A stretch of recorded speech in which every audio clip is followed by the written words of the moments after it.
మన రాష్ట్రంలో ఈ SIR special intensive revision start చేయబోతున్నట్టు పేపర్లో వచ్చింది. ఖచ్చితంగా ఏప్రిల్ 10th పైన ఎప్పుడైనా కూడా డేట్ అనౌన్స్ చేయడం జరుగుతుంది. ఆ లోపల మీరు తొందరగా కమిటీలు ఈ వీక్లో వేసేస్తే మన ఎలక్షన్ ఆఫీసర్ ఎవరైతే ఆర్డీఓ గారు ఉన్నారో ఆవిడ ద్వారా ఈ లేటెస్ట్ ఓటర్ లిస్ట్ మీకు తెచ్చిస్తాం. ఆల్రెడీ 2024 ఎలక్షన్ అప్పుడు ఓటర్ లిస్ట్ అందరికీ ఇచ్చేస్తున్నాం బిఎల్ఏలకి. దాంతోపాటు లేటెస్ట్ కూడా మీకు ఇస్తాం.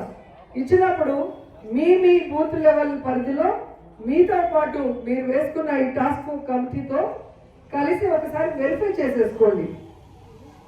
ఈ ఎలక్షన్ కమిషన్ ఏదైతే ఎస్ఐఆర్ని అనౌన్స్ చేసే లోపల మీరు మీ బూత్ లెవెల్లో మీ ఓటర్లన్నీ పకడ్బందీగా ఉన్నాయా లేదా, ఏమన్నా వీళ్ళు డిలీషన్ చేసే కార్యక్రమం చేశారా మనకి తెలియకుండా అనేది మీరు చేసుకోగలిగితే ఎప్పుడైతే మళ్ళీ మిమ్మల్ని బిఎల్ఓకి అటాచ్ చేస్తారు, బిఎల్ఏని ఒక్కొక్క బిఎల్ఓని వాళ్ళకి సంబంధించిన బిఎల్ఏతో అటాచ్ చేసి వాళ్ళ ఓటర్ లిస్ట్ని వెరిఫికేషన్ చేసే అవకాశం ఇస్తారు.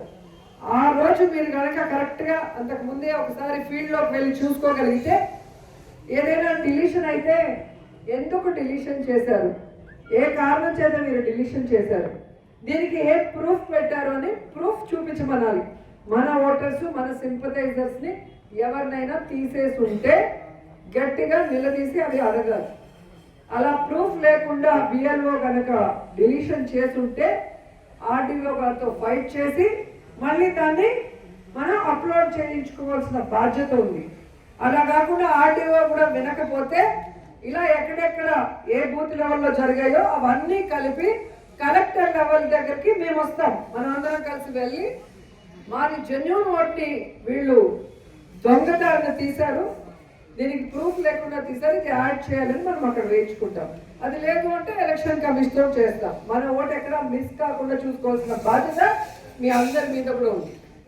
అట్లాగే మీరు ఈ కూటమి ప్రభుత్వంలో ఉన్న దొంగ ఓట్లు ఆయనంబాకం మనకి బాగా గుర్తుంటుంది.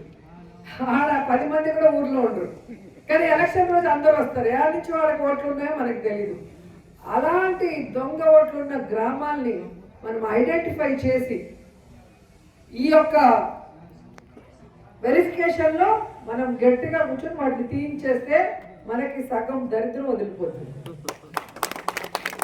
ఇలా ప్రతి మండలంలో కొన్ని ఊర్లు ఉన్నాయి, వాటిని ఐడెంటిఫై చేసి వాటిని మనం ఎన్ని తీయించగలిగితే దొంగ ఓట్లు మనం అంత బెనిఫిట్ అవుతాం.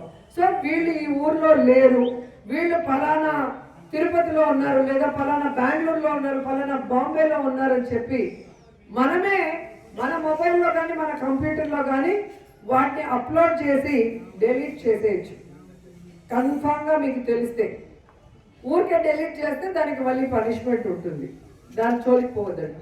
కన్ఫామ్గా మీ బూత్ లెవెల్లో మీకు తెలుసు వీడికి తిరుపతిలో ఒకటి ఉంది, ఈడ ఉంది. చాలామంది మనకి తమిళియన్స్ ఉన్నారు బార్డర్లో, అంటే తమిళ్ మాట్లాడేవారు. ఈ పక్క ఉంటుంది, తిరుపతిలో ఉంటుంది, కనకమ్మ సత్రంలో ఉంటుంది. అలా మన ఓట్లు కాని వాళ్ళు ఎవరెవరు ఉన్నారో ఆ బూత్ లెవెల్లో ఉన్న వాళ్ళు వాటిని ఐడెంటిఫై చేసి మీ ఫోన్లో కానీ మీ కంప్యూటర్లో కానీ వాటిని డిలీట్ చేయాలి. ఆ డిలీషన్ ఎలా చేయాలో కూడా మీకు ఇప్పుడు డెమో కూడా ఇవ్వడం జరుగుతుంది. సో ఎక్కువ ఓట్లు ఒకే ఫోన్ నెంబర్ నుంచో ఒకే కంప్యూటర్ నుంచో చేయకూడదు. వాళ్ళ బూత్ లెవెల్లో మీతో పాటు ఇంకా 3 ఉంటారు కాబట్టి అందరూ డివైడ్ చేసుకొని వాటిని డిలీట్ చేస్తే, లేదు మాకు ఇక్కడ ఒకే చోటు ఉంది లేదా 2 చోట్ల ఉంటే మేము ఇక్కడే పెట్టుకుంటాం అక్కడ వద్దని వాడు డిసైడ్ చేసుకుంటాడు, ఎక్కడో ఒక చోట పెట్టుకుంటాడు. లేకపోతే వాడు అన్ని రాష్ట్రాల్లో పెట్టుకొని అన్ని చోట్ల వెల్ఫేర్ స్కీమ్స్ తీసుకొని అందరికీ పంగనామాలు పెట్టాలనుకుంటారు. అలాంటి దొంగల్ని మనం ఏరి పారేయాలి. ఈ కార్యక్రమము దానికోసం మనం అందరం కూడా సీరియస్గా తీసుకొని పని చేయాలని కూడా ప్రతి ఒక్కరిని కోరుకుంటున్నాం.